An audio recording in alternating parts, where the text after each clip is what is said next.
and the Shroud of Turin is one and the same piece. The Shroud of Turin has baffled scientists and initiated debate for centuries. But what if the story behind this old cloth is scarier and strange than we thought? Prepare to uncover the shocking revelations that could rewrite everything we know about this object of fame. The mysterious shroud. People all over the world have never seen anything like the Shroud of Turin. Nearly 14 feet long and just over 3 feet wide, it has a faint but haunting picture of a man on its surface. You can see his face, body, and wounds in amazing detail. What's so strange is that the picture seems to show exactly what a crucified body looked like, with nail holes in the wrists, bloody spots on the feet, and a piercing mark on the side. But this isn't any old cloth. It's something that can't be explained. No one could have predicted that the image on the shroud would act like a photographic negative, especially since cameras weren't made until many hundreds of years later. People who study the shroud keep coming up with new questions. It has been a source of discussion and mystery for hundreds of years. Is it the cloth that Jesus was buried in, as many people think? Or is it a fake from the Middle Ages made by an artist using old techniques? There are no known ways to paint or damage something like the picture on the shroud. When experts look at the cloth, they don't see any paint or other common mediums. Pigments are the only thing that makes the fibers look a little different color. We still have no idea how to explain this simple but strange picture. There's more though. New technological improvements have made it possible for scientists to learn more about the fabric. Computers and AI have given us new eyes that can see things we can't see with our own. Some AI systems did something strange when they were shown high-resolution shots of the shroud. The AI was able to find codes and patterns that were hidden in the weave of the cloth. These aren't just marks or stains, they're very precise geometric shapes that show a more complicated style of design than what people could do in the Middle Ages. The picture on the shroud isn't just flat, it has depth, with hidden structures in the threads that make it look almost three-dimensional. Light and shadow rules were used to make these designs. They make it look like the picture was made by natural forces instead of people. The accuracy of these depth-based marks makes it look like the person or thing that made this picture knew about cutting-edge technology long before anyone else did. The AI also showed something really strange. The picture and the bloodstains on the shroud are two different things that don't mix or happen in the same way. The blood is definitely real. Tests have shown that the spots are actually human blood that has fully soaked into the fabric. But the picture that hides the body's wounds and shows the scene of the crucifixion is not at all what it seems to be. It only touches the fibers on the top and doesn't change the fibers below. It looks like it was imprinted on the fabric instead of painted, burned, or stamped. The paradox that has confused experts for years is this split between the bloodstains and the picture itself. How come the bloodstains look so real, but the picture looks so fake? They were made at different times and by different methods, so how could they be on the same piece of cloth at the same time? The answer to this puzzle could show something more about the shroud that no one could have imagined. This paradox isn't just a problem for scientists. It's also a puzzle that makes us rethink what the shroud is. Is it possible that the picture was made by a natural process that we don't know about? One that doesn't use any normal painting techniques or involve people? We'll talk more about the radiocarbon date debate in the next chapter. It was a turning point in the search for the shroud's secrets. What did the real results of the date show? Another question is why the age of the cloth is still one of the biggest puzzles in modern science. The 1988 carbon dating. The world thought it knew the answer to one of the greatest riddles of all time in 1988. A piece of the Shroud of Turin was radiocarbon dated in 3 labs: Oxford, Zurich, and Arizona. People said that the results were clear and definitive. Based on these tests, the shroud was made between 1260 and 1390 AD, which puts it firmly in the Middle Ages. Many people thought this was the end of the subject. For a long time, people thought the shroud was the burial cloth of Jesus Christ. The puzzle of it was solved. The cloth wasn't from the time of Christ. It was from the Middle Ages. Skeptics who had doubts about its authenticity were proven right, and followers were shocked and had their faith shaken.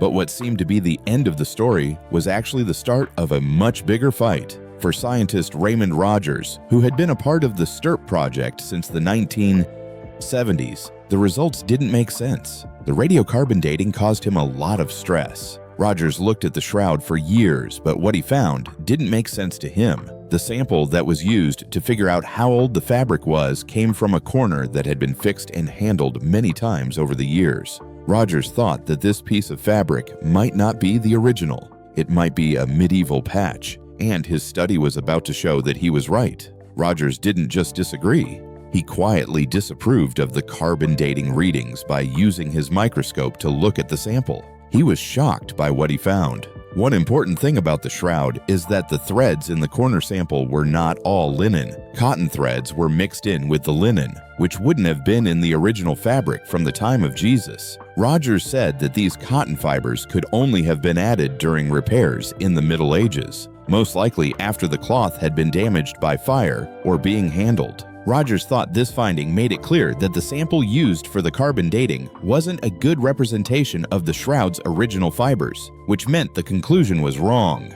Rogers' discovery made it very hard to believe that the carbon dating readings from 1988 were correct. Because the sample had both cotton and linen fibers, the timing process used materials from a different time that were not part of the shroud's original weave. This discovery not only called into question the radiocarbon dates, but it also made it seem like no one knew for sure how old the shroud really was. Rogers thought the fabric was a lot older than what the carbon dating showed. It was hard to make something from the Middle Ages using first-century methods because of the picture, the bloodstains, and the weave. It was the start of a fight for truth that would last for years. On one side were people who thought that radiocarbon dating was the only proof that the shroud was made in the Middle Ages. They said that scientists had already said what they thought, and the proof was clear. Rogers, on the other hand, wouldn't believe that the mystery was solved, even though he had found cotton fibers and done years of study on them. He saw the radiocarbon dating as just one more step in the long process of figuring out what the shroud means. Rogers didn't want to say that science wasn't true, but he thought that it hadn't found all the facts yet.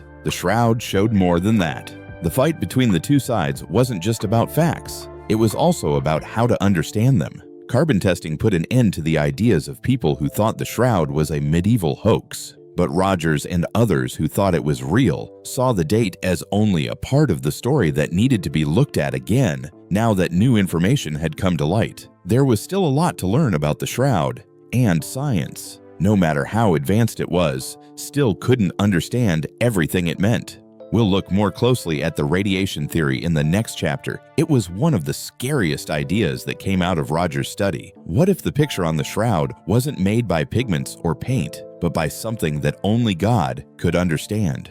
What was the real force that made the shroud's strange picture? In the end, this finding would lead to something that no one could have imagined. The most terrifying theory. In the last few years of his study of the Shroud of Turin, Raymond Rogers came up with an idea that shocked scientists. He didn't think that the strange picture on the shroud was made in the usual way, by painting or staining. Rogers instead brought up a much scarier possibility: radiation, but not the kind of radiation we usually hear about. He thought that the picture on the cloth had been made by a short, intense burst of energy, possibly some kind of light or energy release. It wasn't nuclear radiation. There were big changes in the scientific world after this theory came out, because it went against everything we thought we knew about ancient technology. At first, the thought of radiation seemed impossible. How could something as simple as a piece of cloth hold a picture that was made by a flash of energy? What kind of force could leave such a clear mark on linen without any color remaining? It sounded like something out of science fiction, but Rogers' careful study of the shroud led to a natural event that no one had ever thought of before. He said that if such a burst of energy did exist, it could explain not only the picture on the shroud, but also its strange properties, such as how it was only imprinted on the surface of the fabric and not deeper into the fibers. What was even scarier about this idea was the math behind the picture. Artificial intelligence comes along. Rogers hadn't used it himself yet, but it would finally prove his worst fears. AI's job was easy. It only had to look at the shape of the picture and find any hidden patterns that might help explain where it came from. The AI tools that scientists use to look at high-resolution pictures of the shroud didn't just find random flaws. Instead, it showed that the image's geometry was mathematically precise and consistent, with patterns that seemed to follow certain rules about light and shade. The AI study found multi-scale consistency, which means that the shroud's light and dark areas didn't change in ways that would be expected from traditional art methods. There was a pattern to the level of darkness on the cloth. Areas closer to the body were marked with more darkness, and areas farther away were marked with less darkness. This find was very important. It wasn't just an accident. This suggested that the picture wasn't made by staining or coloring the fabric at random, but was made on purpose by a process that used energy, maybe a short burst of radiation that hit the fabric from a certain angle. The picture on the shroud wasn't painted on. It looked like the distance between the image and the fabric was measured and then stamped with a level of intensity that followed a set of mathematical rules. This discovery was very scary because not only was the picture very clear, but no known method could make another one like it. Scientists, artists, and even the most cutting-edge technologies had tried and failed to make a copy of the shroud's picture. Scientists have had a hard time recreating the picture because it looks like it was made by radiation. No one had ever thought that something as natural as energy could have left an imprint on linen without leaving any pigment or residue. It wasn't a method, it was an event that science still couldn't figure out. What was scary was that part. The radiation theory not only went against what we thought we knew about art and history, but it also went against what we thought we knew about old technology. What did the fact that this picture was made by an energy burst say about the ancient world's power to use and manage energy? Was there a force at work when the shroud was made that we don't even know how to describe? What kind of pigment or residue could a small burst of energy have left behind to make such a clear, three-dimensional picture? The more Rogers and his team looked into this theory, the less likely it became that the shroud was just another medieval hoax. The next part goes into more detail about the hidden shapes and symmetries that AI has shown us. Could these forms and ratios help us figure out where the shroud came from? What other truths could be buried in the fabric, ready to be found by the right technology? AI uncovers hidden patterns. When artificial intelligence was used to study the Shroud of Turin, it did more than just look at the surface. It found secrets hidden deeper in the fabric. The shroud, a piece of linen that had puzzled scientists for hundreds of years, showed something no one had expected. It looked like the cloth itself was a huge old computer screen with data hidden in its weave. The AI found repeated geometric patterns and ratios that looked like they were encoding information, which was a method that was far beyond anything known in the Middle Ages.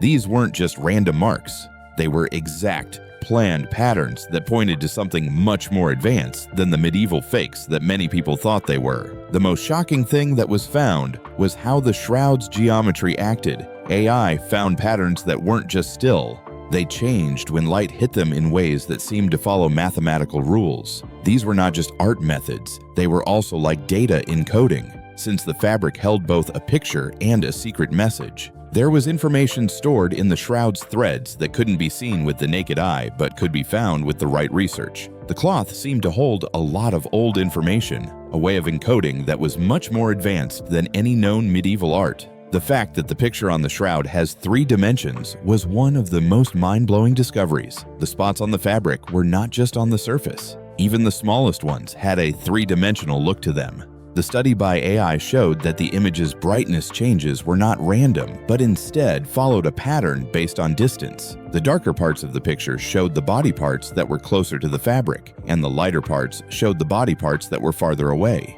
It wasn't just a painting or a stamp. It looked like the shroud had used light to record a 3D model of the body and used distance to measure it. It had never been done before with this much accuracy, making a 3D effect without any current technology. It seemed to show that whoever or whatever made this picture knew a lot more than medieval artists could have imagined. The shock of uniformity may have been the most surprising thing that was found. The AI study revealed that the image on the shroud remained clear across a wide range of light wavelengths, including visible light, ultraviolet light, and even infrared light. The picture stayed mathematically consistent in all of these ranges, which is something that no artist from the Middle Ages could have done. Forgers in the Middle Ages would not have known how to make a picture that would look the same in all wavelengths of light. It looked like the image on the shroud had been coded in a way that current digital cameras and sensors could read. even though it was made hundreds of years ago, before these tools were invented. This finding was very important because it proved that the shroud wasn't just a piece of art. It was a message that was encoded in a way that scientists are only now starting to understand. The next part will talk about how this new information challenges what we thought we knew about ancient technology and what it means for the origins of the shroud. Could the shroud's secrets point to a deeper, more mysterious link between advanced science ideas and ancient civilizations? Do you think it means something even stranger? The terrifying truth. The Shroud of Turin still has a lot of mysteries that are being solved. Surprisingly, what we learned went against everything we thought we knew about old objects. There's more to the shroud than just history. It's a record of something that no one can understand and that scientists are still trying to figure out. There are many different designs on the fabric that don't look like they were made with paint, dye, or any other art technique. A short, powerful energy release may have caused it. The energy burst was so strong and precise that it left a mark on the fabric that will last. This idea says that the picture wasn't made by people, but by a process we don't fully understand that changed energy in a strange way. It's both very interesting and very scary that this was found. The picture of the shroud was made by a sudden rush of power. What kind of event could have made that happen? It's not clear how a natural force could have left such a clear, three-dimensional mark on the cloth. This idea raises more questions than it answers. Did this energy event happen just one time? It might have been radiation from a special source that no one knows about. How could something like that have happened in the past, when science was so far ahead of its time? Both religion and science have been changed a lot by this discovery. As for scientists, it challenges what they think they know about physics and makes them think about new ways to change and mark energy. Scientists are still trying to figure out how the Shroud of Turin works as a physics puzzle. No known process, method, or skill could have been used to make the picture on the shroud. It's even more complicated now that there's the idea that the picture might have been made by a natural energy burst. This has made experts rethink both natural laws and the possibilities of old technology. The effects are just as bad for those who believe. The shroud could be more than just an old thing. Is it possible that God is sending it? Scientists still don't fully understand how this picture was made, so the idea that it might have been caused by an unknown energy event makes wonder more possible. What if, though, the picture really did come from something real? Does that make it less sacred or more mysterious? Most of the time, religion and science are seen as opposites, but now both are interested in the shroud, though they have different ideas about where it came from and what it means. The most troubling question, though, is how an imprint that precise could have been made. Could people have known how to change energy at a level that scientists are only now beginning to study? It's possible that people used energy in ways that we can't even imagine because they knew a secret skill that has been lost to time. The shroud could also be a record of something even weird, something we're not ready to understand. How would you feel if you learned something new about history, science, and nature that would change the way you think about these things? The Shroud of Turin remains one of the greatest mysteries of our time. Like, share, and subscribe for more incredible discoveries. And don't forget to click on the next video popping up on your screen.